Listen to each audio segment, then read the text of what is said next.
Hey, what's up, guys? I'm so glad that you're with me today, and I'm so glad that you watch my videos.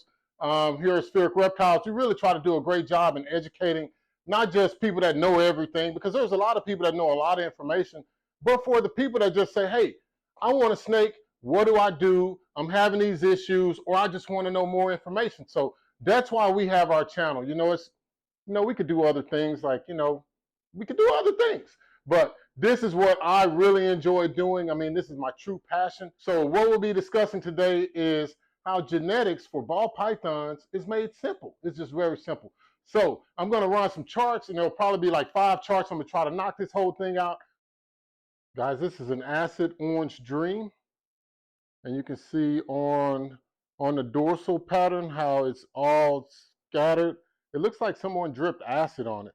And that's where the name probably comes from. Also, the static and the hurricane are also part of this complex. They're all probably the same animal. But the key ingredient is this checkering at the bottom. So you can see that this is what differentiates it for me when I'm looking at a super inchy versus an acid. And of course, this one has orange dream in it. So it's got another incomplete dominant trait, but that's what we got, guys.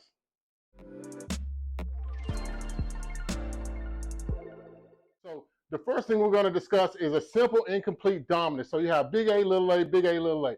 The big A stands for normal. The small a stands for the other incomplete dominant. It could be like the acid orange dream that I just showed earlier, or it could be any other one. So you could have acid, you could have lesser, you could have bongo, you could have any of those other incomplete dominant traits. So the one thing is that we're just going to talk about sheer percentages because that's all you care about. If you breed a normal ball python with an incomplete dominant ball python and say they both have a little bit of something in them, what you should end up with is a 25% normal.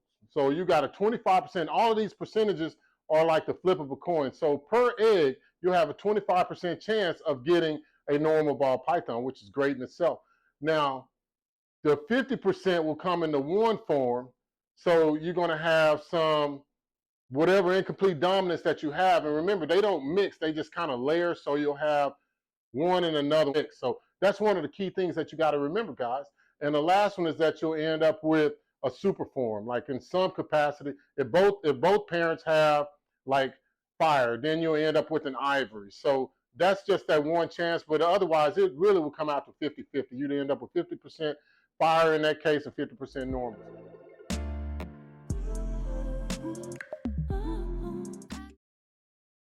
All right, guys, this is a single recessive with 2 incomplete dominants.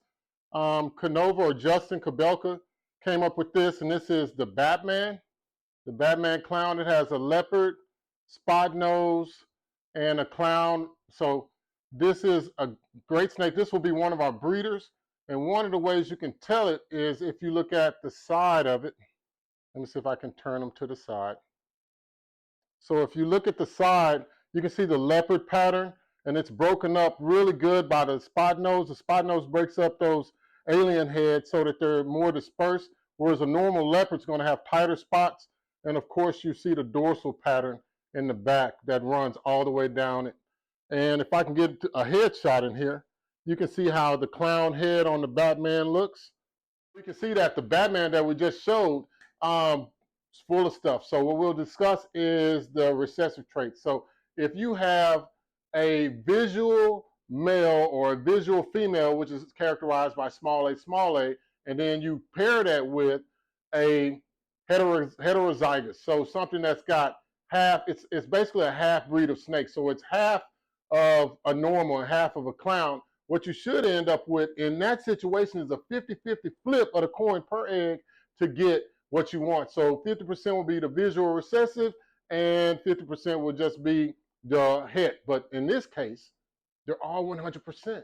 So that gives you greater confidence. You don't have to genetic test those because you already know that your het to a visual is going to equal either a visual or 100% het.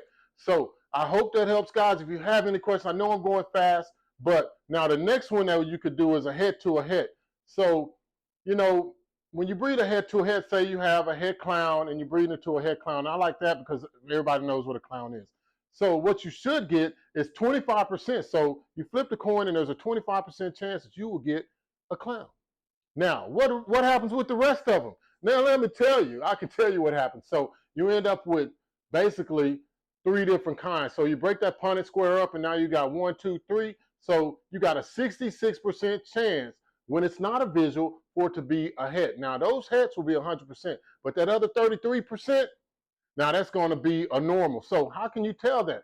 The only way you can tell that is to have it either genetic tested, or you can raise it up and breed it out, and then you see what you get. Now, I would rather spend the $60 to $120 to genetic testing and let me know what I got right now, versus to spend all that money, which it's okay if that's what you want to do. But if you're trying to do it to get something, to spend all that money on rats and raising, you're going to end up spending it anyway, so you might as well get a genetic tested. So that's that for that, guys. So remember that if you breed a head to a head, what you'll get is you'll get 25% flip of the coin per egg that you'll get the visual. So you get a clown, you get a pied, you get an exantic, you get DG, hypo, sunset, you name it, exantic. So now the other one's going to be 66%, which you won't be able to visually see. It'll still look normal, or it'll be the 33% normal. So you got to get that genetic tested or raise it up as a set.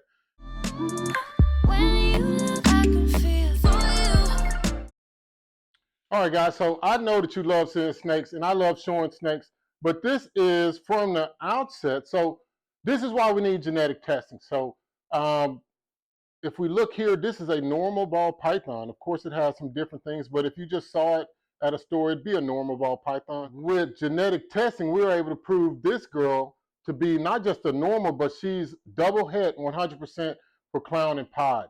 And so now we'll talk about why this is a more important snake if you can't afford the double visuals to hit the 100% instead of the possibles. So I'm so glad that we have genetic testing, but you can see the alien heads, how they're split up. And if you look at her head, she's got my arm all wrapped up.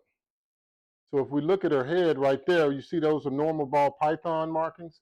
So hey guys, now let's get right into the genetics of it. You just can't help the way that they look, guys. The double recessives look freaking awesome. I mean, they look awesome, man. So let me tell you about this. So if we take a clown pied, 2 recessives, and now, of course, if you got the money and you can buy the clown recessive female and the clown recessive male, you breed them together, you're going to end up with all clown recessives, clown pies or exantic pies or desert ghost hypos, whatever. But if you don't, so I would say invest in the male, because the males tend to be cheaper. I mean, I don't understand why they're cheap, because they get to be paired up with all the females. But anyway, men are cheaper. So, you know, hey, it is what it is. So you got the clown pied, and it's a visual. And then you get a double head, like the snake that we just showed, that's a normal double head clown pied 100%. And we got that from genetic testing. So what you're going to have is you're going to have this breakdown. You're going to have 25% of them will be het for both. So you'll end up, because you got that visual to those hets, remember the previous example, is what you'll have is you'll have 100% het clown pied. So not a visual, it's just, it looks like the incomplete dominant or a normal ball python. And so then you got 25%, 25%, and 25% chances of getting this. You got a 25% chance with the flip of a coin per egg. It's always per egg, of getting that clown pie, that double recessive. And the other 25%, you're either going to get the clown visual with the head for the pied, or you'll get the pied visual with the head for the clown. So remember, guys, it's all 25%. So if you got to listen to anybody, and I'm not anybody, so you don't have to listen to me, but if you do, I would definitely invest in the visual to the head. And remember, if you have any idea and you take a gamble, as soon as you take your gamble, because you're going to be paying less.